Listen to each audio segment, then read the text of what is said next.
Yes, നിങ്ങളത് ചെയ്തു. 5 വർഷത്തെ കഠിനാധ്വാനവും നിങ്ങളുടെ ഈ സംഹിതകളും മോഡേൺ സയൻസും ഒക്കെ പഠിച്ച് നിങ്ങൾ ഇന്ന് ഒഫീഷ്യലി ഒരു BMS ഡോക്ടറാണ്. നൂറ്റാണ്ടുകളുടെ ആയുർവേദ ജ്ഞാനം നിങ്ങളുടെ കയ്യിൽ ഒരു ഡിഗ്രി സർട്ടിഫിക്കറ്റ് ആയിട്ടുണ്ട്. And you are ready to heal the world. പക്ഷെ എന്തുകൊണ്ടാണ് സ്വന്തമായി ഒരു പ്രാക്ടീസ് ചെയ്യുന്നതിനെ കുറിച്ച് ആലോചിക്കുമ്പോൾ തന്നെ ഒരു എക്സൈറ്റ്മെന്റിനേക്കാൾ കൂടുതൽ ആങ്സൈറ്റി ഉണ്ടാകുന്നത്? എന്തുകൊണ്ടാണ് ആ ഡോക്ടർ എന്നുള്ള ഒരു ഭാരമായിട്ടോ അല്ലെങ്കിൽ പാകമല്ലാതെ ഒരു കോട്ട് പോലൊക്കെ തോന്നുന്നുണ്ടാവും? ഇവിടുത്തെ പ്രശ്നം ആയുർവേദത്തിൻ്റെതല്ല, പക്ഷെ കോളേജിൽ നിന്ന് കിട്ടിയ ഒരു മൈൻഡ് സെറ്റിൻ്റെതാണെന്ന് തിരിച്ചറിഞ്ഞിട്ടുണ്ടോ? And this video is for that. This video is for you. എല്ലാ കോളേജും അവരുടെ നല്ല ഇന്റൻഷൻസിന്റെ ഇടയിലും നല്ല ബ്രില്യൻസ് ആയിട്ടുള്ള ഗ്രാജുവേറ്റ്സിനെ ഒരു കോൺഫിഡൻസ് ക്രൈസിസിലേക്കാണ് തള്ളിവിടുന്നത്. ഇതെങ്ങനെ ഓവർകം ചെയ്യാം, ഒരു കോൺഫിഡൻസ് ക്രൈസിസിലേക്കാണ് തള്ളിവിടുന്നത് നമുക്ക് മനസ്സിലാക്കേണ്ടതാണ്. ആൻഡ് മോർ ഇമ്പോർട്ടൻ്റ്ലി, ഇത് ഓവർകം ചെയ്യാൻ എങ്ങനെയാണ് റിയൽ വേൾഡിൽ നമുക്ക് എന്തൊക്കെ കാര്യങ്ങൾ ചെയ്യാം, എന്തൊക്കെ കാര്യങ്ങളാണ് നമ്മൾ മനസ്സിലാക്കേണ്ടത്, പഠിക്കേണ്ടത് എന്നുള്ള ഈ വീഡിയോയിൽ ഡീറ്റെയിൽ ആയിട്ട് സംസാരിക്കുന്നുണ്ട്. ആൻഡ് ഒന്നാമത്തത്, ഒരു അലോപ്പതിക് ഒരു മോഡേൺ BMS ഗ്രാജുവേറ്റ് ഫേസ് ചെയ്യുന്ന കോൺട്രഡിക്ഷൻ വളരെ വലുതാണ്. ലോകത്തിലെ ഏറ്റവും ഡീപ്പും കോംപ്രിഹെൻസീവുമായ ഒരു ഹീലിംഗ് സിസ്റ്റത്തിൽ നമ്മൾ ട്രെയിൻഡ് ആണ്. എന്നിട്ടും നമ്മളിൽ പലരും പ്രൊഫഷണൽ വേൾഡിലേക്ക് കാലെടുത്ത് വെക്കുന്നത് ഒരുതരം അൺപ്രിപ്പയർഡ് ആയിട്ടാണ്. എന്തിനീ വഴി തിരഞ്ഞെടുത്തു എന്നൊരു റിഗ്രറ്റോട് കൂടിയിട്ടാണ് പലരും ഈ മേഖലയിലേക്ക് കടന്നു വരുന്നത്. ഇത് നിങ്ങളുടെ ഒരു പേഴ്സണൽ ഫെയിലിയർ അല്ല, ഇത് നമ്മുടെ എഡ്യൂക്കേഷൻ സിസ്റ്റം ഉണ്ടാക്കിയ ഒരു സിസ്റ്റമിക് ഇഷ്യൂ ആണ്. അതിലെ ഒരു ഫസ്റ്റ് പില്ലറാണ് ഇനി ഞാൻ പറയാൻ പോകുന്നത്. ഒരു കോൺസെപ്റ്റുവൽ ക്ലാരിറ്റിയുടെ അഭാവമാണ്. നമ്മൾ വർഷങ്ങളോളം അല്ലെങ്കിൽ ബൈഹാർട്ട് ചെയ്തു, ശ്ലോകങ്ങൾ പഠിച്ചു, പരീക്ഷയ്ക്ക് വേണ്ടി ദോഷം, ധാതുവും മലം എന്നുള്ള തിയറീസ് ഒക്കെ പഠിച്ചു. പക്ഷേ അതിൽ എത്രത്തോളം ഡീപ്പായ ഒരു പ്രാക്ടിക്കൽ അണ്ടർസ്റ്റാൻഡിങ് ഉണ്ടായിരുന്നു എന്ന് നമ്മൾ മനസ്സിലാക്കണം. പരീക്ഷയ്ക്ക് വേണ്ടി കാണാതെ പഠിക്കുന്നതിനപ്പുറം അതിൽ എന്തുണ്ടായിരുന്നു? ഫ്രണ്ട്സുമായും കൊളീഗ്സുമായിട്ടും നമ്മുടെ ടീച്ചേഴ്സും ഒക്കെ ആയിട്ട് സംസാരിക്കുമ്പോൾ കേൾക്കുന്ന ഒരു കോമൺ പ്രശ്നം ഞാൻ മനസ്സിലാക്കിയതുണ്ട്. ഒന്ന്, സിലബസ് മൊത്തം തിയറി കൊണ്ട് നിറച്ചിരിക്കുകയാണ്, കംപ്ലീറ്റ് ആണ്.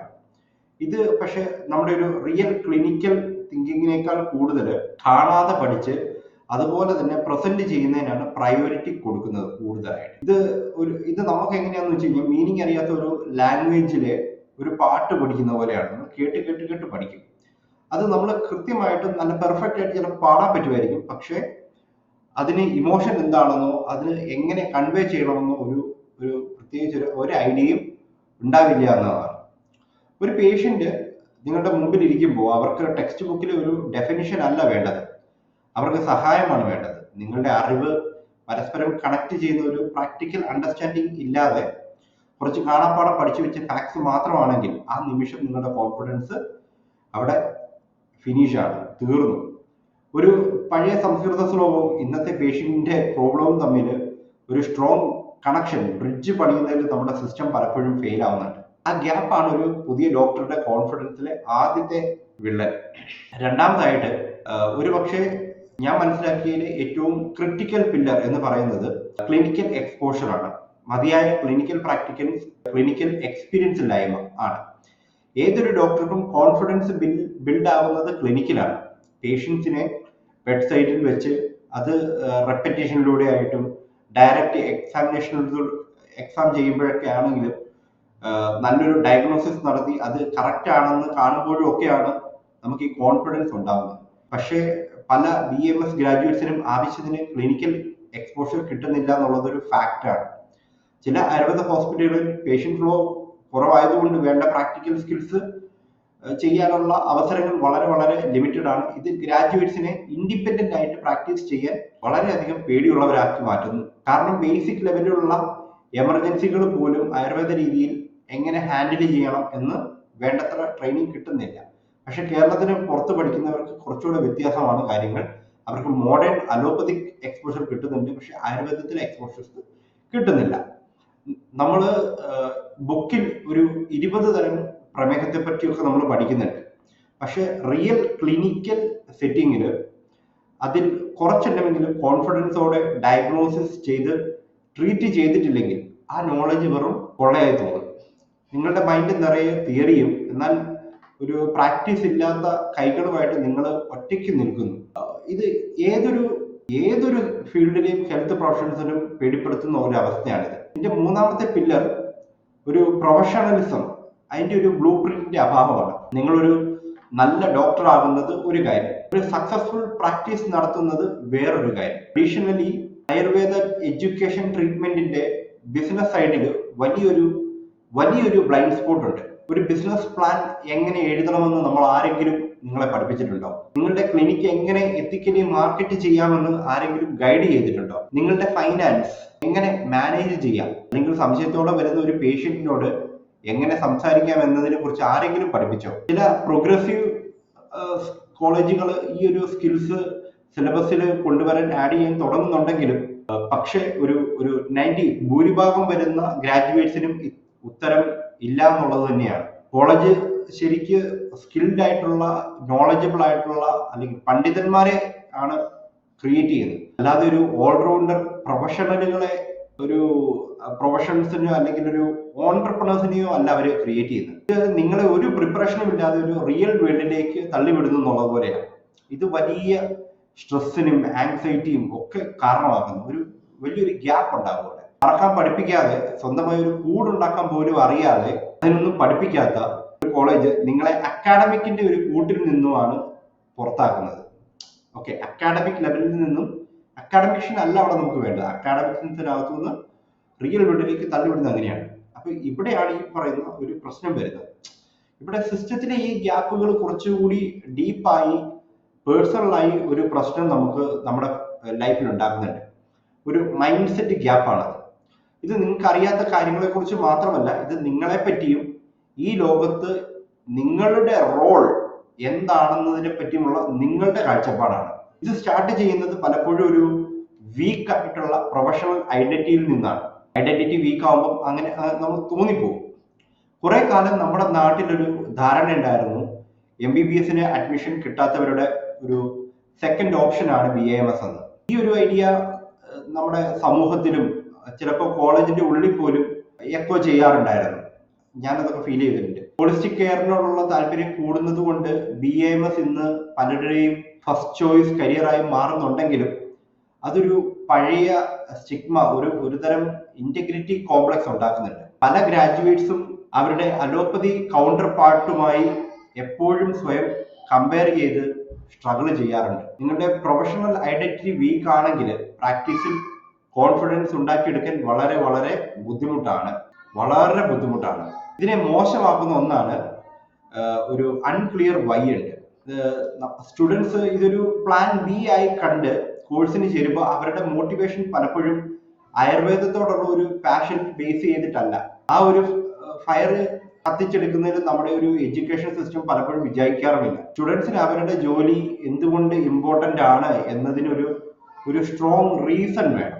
ആ സ്ട്രോങ് റീസൺ കൊടുക്കുന്നതിന് പലപ്പോഴും സിസ്റ്റം, മിക്കപ്പോഴും ഫെയിൽ ആവാറുണ്ട്. എന്തുകൊണ്ടാണ് ആയുർവേദം ഇന്ന് ഇത്ര റിലവന്റ് ആവുന്നത്? മറ്റാർക്കും കൊടുക്കാൻ പറ്റാത്ത എന്ത് യുണീക്ക് വാല്യൂ ആണ് ആയുർവേദ ഡോക്ടർ കൊടുക്കുന്നത്? ഒരു സ്ട്രോങ് സെൻസ് ഓഫ് പർപ്പസ് ഇല്ലാതെയാണ് ഗ്രാജുവേറ്റ്സ് ഉണ്ടാകുന്നത്. ശരിക്കും ഗ്രാജുവേറ്റ്സിന് ഇത് വഴി തെറ്റിയതുപോലെ തോന്നും. അവർ അവരുടെ കരിയറിനെ ഒരു കോളിംഗ് ആയിട്ടല്ല, ഒരു കോംപ്രമൈസ് ആയിട്ടാണ് കാണുന്നത്. ഒരു ആവറേജ് മെന്റാലിറ്റി, കോൺഫിഡൻസിന് ഇതൊരു ശരിക്കും ഒരു വിഷമാണിത്.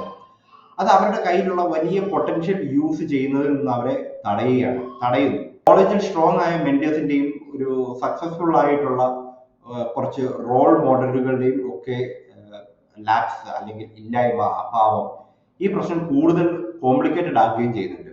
ആയുർവേദത്തെ ഒരു സ്ലോ അല്ലെങ്കിൽ അൺസയന്റിഫിക് ആയി കാണുന്ന ഒരു ലോകത്താണ് നിങ്ങളും ഞാനും ഈ നമ്മൾ പറയുന്ന പ്രാക്ടീസ് ബിൽഡ് ചെയ്യാൻ ശ്രമിക്കുന്നത്. റിസർച്ചിലും സ്റ്റാൻഡർഡൈസേഷനിലും ആയുർവേദത്തെ മെയിൻ സ്ട്രീമുമായി ഇന്റഗ്രേറ്റ് ചെയ്യുന്നതിലും നമുക്ക് കുറച്ച് പുരോഗതി ഉണ്ടായിട്ടുണ്ടെങ്കിലും നിങ്ങൾക്ക് ഇപ്പോഴും ഒരുപാട് സംശയങ്ങൾ ഫേസ് ചെയ്യേണ്ടി വരും. ഈ പെർസെപ്ഷനുകളെ നേരിടാനുള്ള കഴിവും കോൺഫിഡൻസും നിങ്ങളുടെ സ്വന്തം കോളേജ് തന്നിട്ടില്ലെങ്കിൽ ഈ ഒരു എക്സ്റ്റേണൽ ചാലഞ്ചസ് നിങ്ങൾക്ക് മുമ്പിൽ വലിയ വലിയ മതിലുകളായിട്ടേ തോന്നത്തുള്ളൂ. ഞാൻ ഈ പറയുന്നത് കേട്ടിട്ട് നിങ്ങൾ ഒരിക്കലും ഡീമോട്ടിവേറ്റഡ് ആയെന്ന് ചിലപ്പോൾ നിങ്ങൾക്ക് തോന്നാം. പക്ഷെ മനസ്സിലാക്കേണ്ടത്, ഈ സിസ്റ്റം നിങ്ങൾക്ക് എതിരാണെന്നൊക്കെ തോന്നിയാലും പക്ഷെ അതിന്റെ ഉദ്ദേശം ആരെ ബ്ലെയിം ചെയ്യുക എന്നതല്ല. ഒറ്റ കാര്യമുള്ളൂ, റിയലൈസേഷൻ ആണ്. നമ്മൾ നമ്മുടെ പവറിനെ തിരിച്ചു പിടിക്കുക എന്നതാണ്. നിങ്ങളുടെ BAMS ഡിഗ്രി നിങ്ങളുടെ എഡ്യൂക്കേഷന്റെ ഒരു ഫുൾ സ്റ്റോപ്പ് അല്ല. അത് നിങ്ങളുടെ റിയൽ വേൾഡ് ട്രെയിനിങ് തുടങ്ങുന്നതിന്റെ ഒരു ലൈസൻസ് മാത്രമാണ്. വണ്ടി ഓടിക്കാൻ എങ്ങനെയാണോ ലൈസൻസ് അതുപോലെ. ഓക്കെ, ഒരു കോളേജ് തരാത്ത ഒരു കോൺഫിഡൻസ് നമ്മൾ എങ്ങനെ ബിൽഡ് ചെയ്യണമെന്ന് മാത്രം പഠിക്കുകയും അതിനുവേണ്ടി പ്രിപ്പയർ ചെയ്യുക. ആ കോൺഫിഡൻസ് എങ്ങനെ ഉണ്ടാക്കാം എന്നുള്ളതാണ് ഈ പറഞ്ഞത്. ഒന്നാമതായിട്ട് നമ്മളുടെ മൈൻഡ് സെറ്റിനെ മാറ്റുക എന്നുള്ളതാണ്. Change your mind set, make use of your education. നിങ്ങളുടെ കോളേജ് തരാതിരുന്ന കാര്യങ്ങൾ നിങ്ങളുടെ പേഴ്സണൽ ഫെയിലിയർ അല്ലെന്ന് ആദ്യമേ തീരുമാനിക്കുക.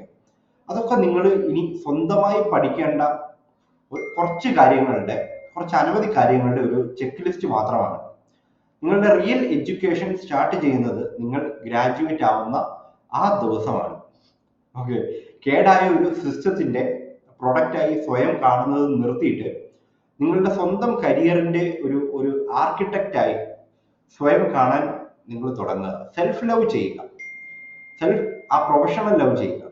ആ ഒരു പെർസ്പെക്റ്റീവ് ഷിഫ്റ്റ് ആണ് ഏറ്റവും പവർഫുൾ ആയിട്ടുള്ള ആദ്യ ചവിട്ടുപടി. And second thing, chase your conceptual and clinical clarity. നിങ്ങൾ ഈ സംഹിതകളിലെ നോളജ് ഒക്കെ നിങ്ങൾ പഠിച്ചു, അതൊക്കെ വെറുതെ പൊടി പിടിച്ചിരിക്കാൻ നിങ്ങൾ ഒരിക്കലും ഒരു കാരണവശാലും സമ്മതിക്കരുത്. നിങ്ങൾ ഒന്നുകിൽ നിങ്ങളുടെ ഒരു കോളേജ് ഗ്രൂപ്പോ ക്ലാസ് ഗ്രൂപ്പോ ഹുമവർ ഗ്രാജുവേറ്റ്സ് ഒക്കെ ആയിട്ട് കണക്ട് ചെയ്യുക. എന്നിട്ട് സക്സസ്ഫുൾ ആയിട്ടുള്ള പ്രാക്ടീസ് ചെയ്യുന്ന ഒരു സീനിയറെ കണ്ടെത്തി അല്പം സമയം അതിന് കൊടുക്കുക. ഫ്രീ ആയിട്ടാണെങ്കിൽ പോലും അവരുടെ കൂടെ നിന്ന് പഠിക്കാനായിട്ട് തയ്യാറാവുക. അവരുടെ കൂടെ പ്രാക്ടിക്കലി ഇന്നത്തെ പ്രോബ്ലംസുമായിട്ട് ഇന്നത്തെ കണക്ട് ചെയ്ത് സംസാരിക്കുക. എങ്ങനെയാണ് ആ പ്രോബ്ലത്തിനെ അന്ന് അവർ സോൾവ് ചെയ്തിരുന്നത്, അങ്ങനെ എങ്ങനെ കണക്ട് ചെയ്യണമെന്ന് പഠിക്കുക. അതിന്റെ കൂടുതൽ മോഡേൺ ഫാക്കൽറ്റീസുമായിട്ടും റിസർച്ച് പേപ്പേഴ്സും ഒക്കെ കണക്ട് ചെയ്ത് വായിക്കുക. കോംപ്ലിക്കേറ്റഡ് ആയിട്ടുള്ള ഒരു ആയുർവേദ കോൺസെപ്റ്റുകളെ സിമ്പിളും ഒരു ലളിതമായിട്ട് ഡെയിലി നിങ്ങളുടെ ലാംഗ്വേജിൽ എക്സ്പ്ലെയിൻ ചെയ്യാൻ അങ്ങോട്ട് പ്രാക്ടീസ് ചെയ്യുക. അപ്പോൾ നിങ്ങളുടെ നോളജ് ഫ്ലെക്സിബിളും കൂടുതൽ പ്രാക്ടിക്കലും കുറച്ചുകൂടെ ലൈവും ആവും എന്നുള്ളതാണ്. അപ്പൊ അങ്ങനെ ആക്കുക എന്നുള്ളതാണ് ഇവിടുത്തെ രണ്ടാമത്തെ ഗോൾ. ഇങ്ങനെ ഒരു പ്രോ ആക്ഷൻ നിങ്ങളുടെ കോമ്പറ്റൻസ് കൂട്ടും എന്നുള്ളതാണ്. അതാണ് നിങ്ങളുടെ കോൺഫിഡൻസിന്റെ ബേസ്. ക്ലിയർ ആയോ? ഞാൻ പറയുന്നത് കോൺഫിഡൻസ് നിങ്ങൾക്ക് ക്ലിയർ ആവുന്നുണ്ടെങ്കിൽ കോൺഫിഡൻസ് ഒന്ന് കൊടുക്കുക. തേർഡായിട്ട് നിങ്ങൾക്ക് കൃത്യമായിട്ട് ഒരു പ്രൊഫഷണൽ ടൂൾ കിറ്റ് ഉണ്ടാകുക. നിങ്ങൾ എന്തൊക്കെ സ്കിൽസ് ആണ് പഠിക്കേണ്ടത്? ഡോക്ടർമാർക്ക് വേണ്ടിയിട്ടുള്ള ഒരു ബിസിനസ് മാനേജ്മെന്റ് കോഴ്സുകൾ, പിന്നെ മാർക്കറ്റിംഗ് കോഴ്സുകൾ, നിങ്ങളുടെ സ്കിൽസിനെ അപ്ഡേറ്റ് ചെയ്യുന്ന കമ്മ്യൂണിക്കേഷൻ സ്കിൽസ്, ബ്രാൻഡിങ് സ്കിൽസ്, എന്തൊക്കെ സ്കിൽസുകളാണ് നിങ്ങൾക്ക് വേണ്ടതെന്ന് നിങ്ങൾ തന്നെ നോക്കുക. എന്താണ് എൻ്റെ കുഴപ്പം എന്നുള്ളത് നോക്കിയിട്ട് ആ വിഷയങ്ങൾ പഠിക്കുക. അപ്പോൾ പേഷ്യൻസ് ചോദിക്കുന്ന കാര്യങ്ങൾക്ക് നിങ്ങൾക്ക് ഡൗട്ട് വരുന്നുണ്ടെങ്കിൽ നിങ്ങൾ തന്നെ ഒന്ന് റോൾ പ്ലേ ചെയ്ത് നോക്കുക. ഒരു സ്ക്രിപ്റ്റ് ഒക്കെ എഴുതിയിട്ട് ഇന്ന ചോദ്യത്തിന് ഞാൻ ഇന്നതുപോലെ മറുപടി കൊടുക്കണം എന്നൊക്കെ ഒന്ന് എഴുതി നോക്കി. ദ തിങ് ഈസ്, നിങ്ങൾ പ്രൊഫഷണലി എക്വിപ്ഡ് ആവുക എന്നുള്ളതാണ്. നിങ്ങൾ മോഡേൺ ആളുകളുമായിട്ടാണ് സംസാരിക്കാൻ പോകുന്നത്. നിങ്ങളെക്കാൾ കൂടുതൽ പേഷ്യൻസിന്റെ നോളജ് ഉണ്ട്. അവര് കാര്യങ്ങളും ഒക്കെ നോക്കി അവരുടെ കേസ് എന്താണെന്ന് നോക്കിയിട്ടാണ് അവർ വരുന്നത്. അപ്പൊ അവരോട് പറയണമെന്നുണ്ടെങ്കിൽ നിങ്ങൾ സ്കില്ല് അപ്ഡേറ്റ് ചെയ്തേ പറ്റത്തുള്ളൂ. അപ്പൊ അവിടെ നിങ്ങൾ പഠിക്കണം. എന്തൊക്കെ സ്കിൽസ് പഠിക്കണം എന്നുള്ളത് നിങ്ങൾ നോക്കിയിട്ട് അവിടെ കൃത്യമായിട്ടും പഠിച്ച് അത് സ്കില്ല് അപ്ഡേറ്റ് ആവുക എന്നുള്ളതാണ്. And finally, build your professional identity with purpose. Confidence എന്ന് പറയുന്നത് ശരിക്കും പ്രാക്ടീസ് ആണ്. അതായത് ഈ ആയുർവേദം ബിസിനസ് അലോപ്പതി എന്ന് പറയുന്ന ഫൈറ്റിൽ നമ്മളില്ല അതിനകത്ത്. അതുപോലത്തെ അക്കൗണ്ടുകളും ഒക്കെ നിങ്ങളുടെ സോഷ്യൽ മീഡിയയിൽ നിന്ന് ഡിലീറ്റ് ചെയ്യുക, അൺഫോളോ ചെയ്യുക. പകരം ജെന്യുവിനായി കണക്ട് ചെയ്യുന്ന, പ്രാക്ടീസ് ചെയ്യുന്ന, സക്സസ്ഫുൾ ആയിട്ടുള്ള, കോൺഫിഡൻസ് ആയിട്ടുള്ള ബ്രാൻഡ്സ്, ഡോക്ടേഴ്സ് ഒക്കെ ആയിട്ട് കണക്ട് ചെയ്യുക. ഇൻഫോർമേറ്റീവ്സ് ആയിട്ട് കാര്യങ്ങൾ പഠിക്കുക. ഡെയിലി കുറച്ച് നേരം നന്നായി പഠിക്കാൻ സമയം കൊടുക്കുക. അതുപോലത്തെ ഓർഗനൈസേഷൻസിൽ കുറച്ച് സമയം വാണ്ടഡ്ലി ഷെയർ ചെയ്യുക, കൊടുക്കുക. ആൻഡ് നിങ്ങളുടെ രൂപത്തിലും ഭാവത്തിലും ഒക്കെ ഒരു അപ്പിയറൻസിൽ പോലും നിങ്ങൾ കുറച്ച് ശ്രദ്ധിക്കുക. എങ്ങനെയാണ് ഇതിനെ കാണിക്കേണ്ടത്? പ്രൊഫഷണലിസം കാണിക്കുക. അവിടെ നിങ്ങൾ അപ്പോളജിയോടെയല്ല, കൺവിക്ഷനോടെയാണ് നമ്മൾ സംസാരിക്കേണ്ടത്. നിങ്ങളുടെ ജോലി എല്ലാ സംശയത്തോടെ നോക്കുന്നവരെയും കൺവിൻസ് ചെയ്യുക എന്നതല്ല, മറിച്ച് നിങ്ങളെ തേടി വരുന്ന പേഷ്യൻസിന് സർവീസ് ആഗ്രഹിച്ച് വരുന്ന ആളുകളുണ്ട്, അവരുമായിട്ട് കൃത്യമായിട്ടുള്ള വാല്യൂ കമ്മ്യൂണിക്കേറ്റ് ചെയ്യുക എന്നുള്ളതാണ്. അപ്പൊ നിങ്ങളുടെ കോൺഫിഡൻസ് നേരെ നിങ്ങളുടെ എന്താ പറയാ, മാഗ്നറ്റിക് ട്രസ്റ്റ് മാഗ്നറ്റായി മാറും എന്നുള്ളതാണ്. പേഷ്യൻസിനെ മാഗ്നറ്റായി അട്രാക്ട് ചെയ്യിക്കുന്നുള്ളതാണ്. ഓക്കെ, അപ്പൊ ഇത് പ്രാക്ടീസ് ചെയ്യുക. ക്ലിയർ ആവുന്നുണ്ടെങ്കിൽ താഴെ നിങ്ങളുടെ അഭിപ്രായങ്ങൾ രേഖപ്പെടുത്തുക കമന്റ് ബോക്സിൽ. എന്താണ് നിങ്ങൾക്ക് ഇത്രയും നേരം കേട്ടിട്ട് മനസ്സിലാവുന്നത്? ക്ലാരിറ്റി കിട്ടുന്നുണ്ടോ? ഓക്കെ, ഈ കോൺഫിഡൻസ് ഇല്ലാത്ത ഒരു ഗ്രാജുവേറ്റിൽ നിന്ന് ഒരു നല്ല സക്സസ്ഫുൾ ആയ ഒരു ഡോക്ടറിലേക്ക് അല്ലെങ്കിൽ ഓണ്ടർപ്രണറിലേക്കുള്ള ജേർണി അത്ര ഈസി അല്ല. But it is completely possible. സിസ്റ്റത്തിലെ ഗ്യാപ്പുകൾ തിരിച്ചറിഞ്ഞ് അത് നമ്മൾ സ്വയം തിരുത്താൻ എപ്പോഴാണോ നമ്മൾ തീരുമാനിക്കുന്നത്, എപ്പോഴാണോ അപ്ഡേറ്റ് നമ്മൾ തന്നെ തീരുമാനിക്കുന്നത്, അവിടെ നമ്മൾ സക്സസ്ഫുൾ ആ ഗ്രോത്ത് തുടങ്ങിയതാണ്. ഇത് നമ്മുടെ ആയുർവേദ കമ്മ്യൂണിറ്റിയിൽ നമ്മൾ ഓപ്പണായി സംസാരിക്കേണ്ട ഒരു കോൺവെർസേഷനാണ്. സോ എനിക്ക് നിങ്ങളുടെ അഭിപ്രായങ്ങൾ കേൾക്കണം. കമന്റ്സിൽ നിങ്ങളുടെ എക്സ്പീരിയൻസ് ഒന്ന് ഷെയർ ചെയ്യുക. ആൻഡ് നിങ്ങളുടെ കോൺഫിഡൻസിനെ ബാധിച്ചിട്ടുള്ള നിങ്ങളുടെ കോളേജ് പഠിപ്പിക്കാൻ വിട്ടുപോയ ഏറ്റവും വലിയ കാര്യം എന്തായിരുന്നു? സജഷൻ ആയോ അല്ലെങ്കിൽ എന്തായിട്ടാണെങ്കിലും നിങ്ങൾക്ക് താഴെ കമന്റിൽ രേഖപ്പെടുത്താം. എന്താണ് നിങ്ങളുടെ സ്റ്റോറി? നിങ്ങളെപ്പോലുള്ള ആയിരക്കണക്കിന് ഡോക്ടർമാർക്ക് അവർ ഒറ്റയ്ക്കല്ല എന്ന് ഫീൽ ചെയ്യാൻ ചിലപ്പോൾ ഈ കമന്റ്സ് ഒക്കെ ഹെൽപ്പ് ചെയ്തേക്കാം. ഓക്കെ, ഇനിയും നമ്മൾക്ക് മുമ്പിലും ഉണ്ടായിരുന്നു, നമുക്ക് ശേഷമുണ്ട്, അവർക്കെല്ലാം ഇത് ഹെൽപ്പ് ചെയ്യും. സോ ഈ വീഡിയോ നിങ്ങൾക്ക് യൂസ്ഫുൾ ആയെങ്കിൽ ദയവായി സബ്സ്ക്രൈബ് ചെയ്യുക. ഒരു BAMS കൊളീഗിന് ഗ്രാജുവേറ്റുമായിട്ട് ഇതൊന്ന് ഷെയർ ചെയ്യുക. ആയുർവേദത്തിൽ സക്സസ്ഫുള്ളും ഒരു പർപ്പസ്ഫുള്ളും സംതൃപ്തമായ ഒരു കരിയർ ബിൽഡ് ചെയ്യാനുള്ള റിയൽ പ്രാക്ടിക്കൽ സ്ട്രാറ്റജിസിനെ പറ്റി നമ്മൾ ഇനിയും സംസാരിക്കും. ഓർക്കുക, ഇവിടുത്തെ പ്രശ്നം ആയുർവേദത്തിന്റെ ഡീപ്പ് സയൻസ് അല്ല. പ്രശ്നം അതിനെ ഇന്നത്തെ ഒരു മോഡേൺ വേൾഡുമായിട്ട് കണക്ട് ചെയ്യുന്ന ആ പഴയ ഔട്ട്ഡേറ്റഡ് ആയിട്ടുള്ള ഒരു ബ്രിഡ്ജാണ്. ഇന്നത് പുതിയത് വേണം. നിങ്ങൾക്ക് വേണ്ടി പുതിയതും സ്ട്രോങ്ങുമായ ഒരു ബ്രിഡ്ജ് പണിയാനുള്ള പവറും ഇന്റലിജൻസും നിങ്ങൾക്ക് തന്നെയുണ്ട്. Your patients are waiting. Okay, നിങ്ങൾക്ക് കൂടുതൽ ഇതുമായി ബന്ധപ്പെട്ട് പഠിക്കണം, മനസ്സിലാക്കണം എന്നുണ്ടെങ്കിൽ ഞാൻ എൻ്റെ വെബിനാറിലേക്ക് നിങ്ങളെ സ്വാഗതം ചെയ്യുന്നു. താഴെ ഞാൻ ലിങ്ക് കൊടുത്തിട്ടുണ്ട്. ലിങ്കിൽ ക്ലിക്ക് ചെയ്യുക, രജിസ്റ്റർ ചെയ്യുക, ശേഷം വെബിനാറിൽ കാണാം. Bye bye.